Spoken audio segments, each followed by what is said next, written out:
अस्सलाम वालेकुम दोस्तों, वेलकम टू माय चैनल। दोस्तों, हमने हमेशा सुना है अल्लाह पाक ने हर एक कौम के लिए एक नबी भेजा है। तो मेरे मन में ये सवाल आता है कि हिंदुस्तान में कौन से नबी को भेजा है, और कुरान में भी ये नहीं लिखा है कि हिंदुस्तान में कौन से नबी को भेजा है। दोस्तों, एक यूट्यूब चैनल है नूर हदीस करके, उन्होंने अपना एक वीडियो में बताया है कि हिंदुस्तान में कौन से नबी को भेजे। चलिए दोस्तों, इस वीडियो में हम जानते हैं और देखते हैं। चलिए वीडियो शुरू करते हैं। दोस्तों, इस दुनिया में जितने भी धर्म या मजहब पाए जाते हैं सबको दो हिस्सों में बांटा जाता है, यानी दो कैटेगरी में डिवाइड किया जाता है।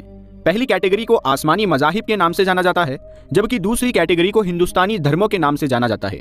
आसमानी मजाहिब में खास तौर से मुसलमान, यहूदी और ईसाइयों को गिना जाता है, और ये वो मजहब है जिनके अंदर आसमानी किताबों के अंदर यकीन रखा जाता है और साथ ही साथ पैगंबरों के आने पर भी यकीन रखा जाता है।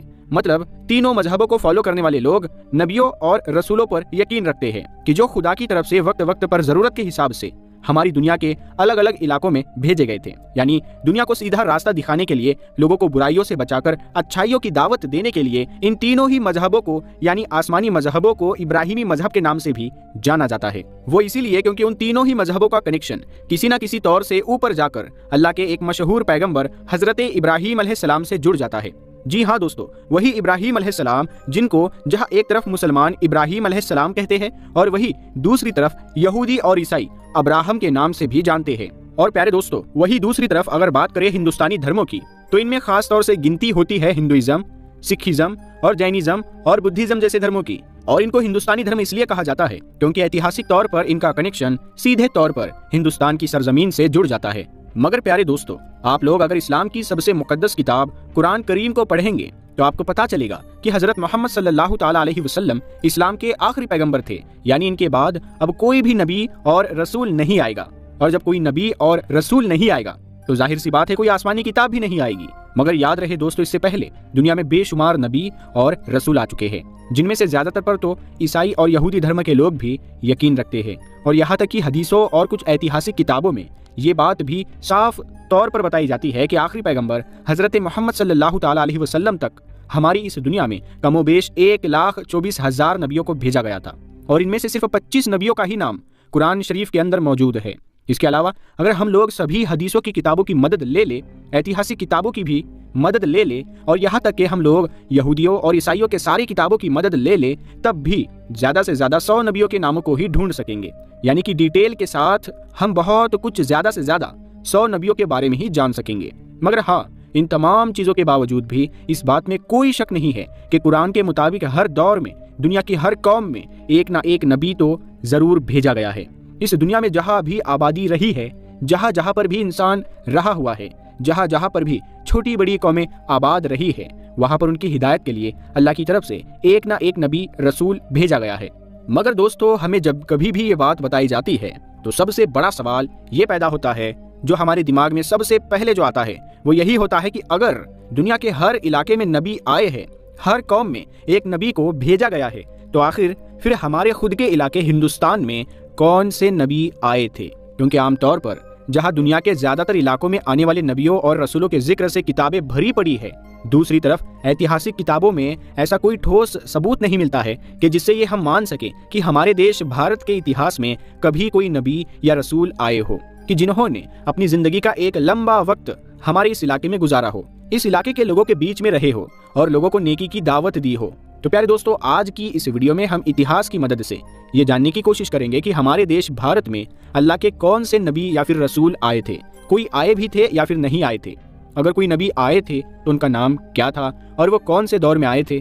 प्यारे दोस्तों, सबसे पहले तो हम आपको ये बताते चले, क्या आप में से जितने भी लोगों के दिमाग में अक्सर ये सवाल आता रहता है और उनको परेशान करता रहता है, तो उन सभी को ये जानकर हैरानी होगी, हमारी दुनिया के सबसे पहले पैगंबर जो थे, पैगंबर होने के साथ साथ दुनिया के सबसे पहले इंसान भी थे, कि जिनको हम लोग आदम अलैहिस्सलाम के नाम से जानते हैं, वो दरअसल खुद हिंदुस्तान की सरजमीन पर ही उतारे गए थे।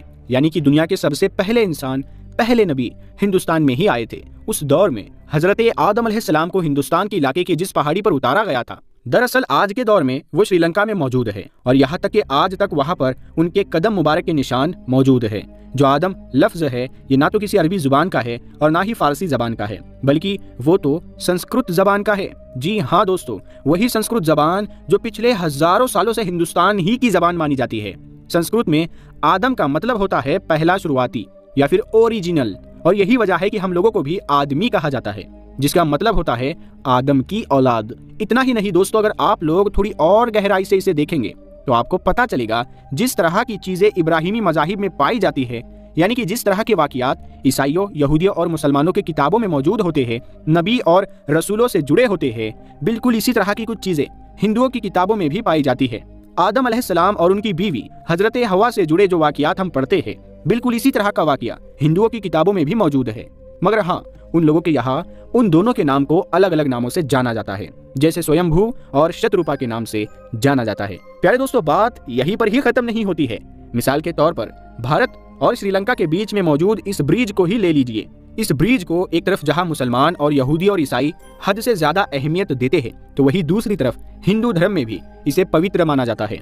हिंदू इस ब्रिज को राम सेतु के नाम से जानते हैं। उनके मुताबिक यही वो ब्रिज है जिसकी मदद से उनके भगवान श्री राम और माँ सीता को बचाने के लिए भारत से श्रीलंका में दाखिल हुए थे। वहीं दूसरी तरफ ईसाई, मुसलमान और यहूदी इस ब्रिज को एडम ब्रिज के नाम से जानते हैं और इसको सीधे तौर पर हजरत आदम अलैहिस्सलाम से जोड़ते हैं। उनके मुताबिक यही वो ब्रिज है जिसकी मदद से हजरत आदम अलैहिस्सलाम ने श्रीलंका से भारत में दाखिल हुए थे। मगर दोस्तों, इन तमाम चीजों से अलग हटकर जो सबसे ज्यादा हैरान कर देने वाली चीज जो है, वो दरअसल हजरत नूह अलैहिस्सलाम का इतिहास है। क्योंकि ज्यादातर लोग जो ऐसे इतिहास में महारत रखते हैं और इस टॉपिक पर रिसर्च करने की कोशिश करते हैं, उनके कलम की नोक भी हजरत नूह अलैहिस्सलाम पर जाकर ही ठहर जाती है और वो ये भी कहने पर मजबूर हो जाते हैं कि हो ना हो हजरत नूह अलैहिस्सलाम का हिंदुस्तान यानी भारत के साथ कोई गहरा रिश्ता है। क्योंकि दोस्तों, आपको जानकर हैरानी होगी, जिन पैगंबर हजरत नूह अलैहिस्सलाम को मुसलमान, ईसाई, यहूदी मानते हैं और तूफान से जुड़ा जो उनका वाकया जो मशहूर है, जो अपनी अपनी किताबों में वो पढ़ते हैं कि किस तरह से हजरत नूह अलैहिस्सलाम के दौर में दुनिया का सबसे बड़ा तूफान आया था, जिस तूफान में पूरी दुनिया गर्क हो गई थी। मगर उस तूफान के आने से पहले ही अल्लाह ताला की तरफ से हजरत नूह अलैहिस्सलाम को बता दिया गया था। ना सिर्फ बताया गया था, बल्कि एक कश्ती बनाने का हुक्म भी दिया गया था, जिस कश्ती में बैठने वाले लोग इस खतरनाक तूफान से बच गए थे। बिल्कुल इसी तरह का वाकया हिंदुओं के वेदों में भी पाया जाता है। मगर हिंदुओं की पवित्र किताबों में इस कैरेक्टर को नूह नहीं बल्कि मनु कहकर पुकारा गया है, यानी बड़े सैलाब वाला मनु। और बाकायदा ये वाकया भी मेंशन है कि किस तरह से इस बड़े सैलाब से बचने के लिए मनु ने कश्ती बनाई थी। साथ ही साथ हम आप लोगों को ये भी बताते चले, संस्कृत जबान में भी नूह का मतलब कश्ती वाला होता है। इसका मतलब है बिल्कुल इसी तरह से जिस तरह से अरबी जबान में भी इसका मतलब कश्ती वाला ही होता है। और यही वो सारी चीजें हैं जो इतिहासकारों को ये सोचने पर मजबूर करती है कि हो ना हो पैगंबर हजरत नूह अलैहिस्सलाम का हिंदुस्तान की सरजमीन से कोई गहरा रिश्ता जरूर है। या तो खुद हजरत नूह अलैहिस्सलाम ही इस इलाके में आए थे, या फिर जिस दूसरे इलाके में हजरत नूह अलैहिस्सलाम हुआ करते थे, उस इलाके के कुछ लोग बाद में हिंदुस्तान की तरफ आकर आबाद हो गए थे। फिलहाल दोस्तों, सच्चाई क्या है ये हम में से कोई नहीं जानता।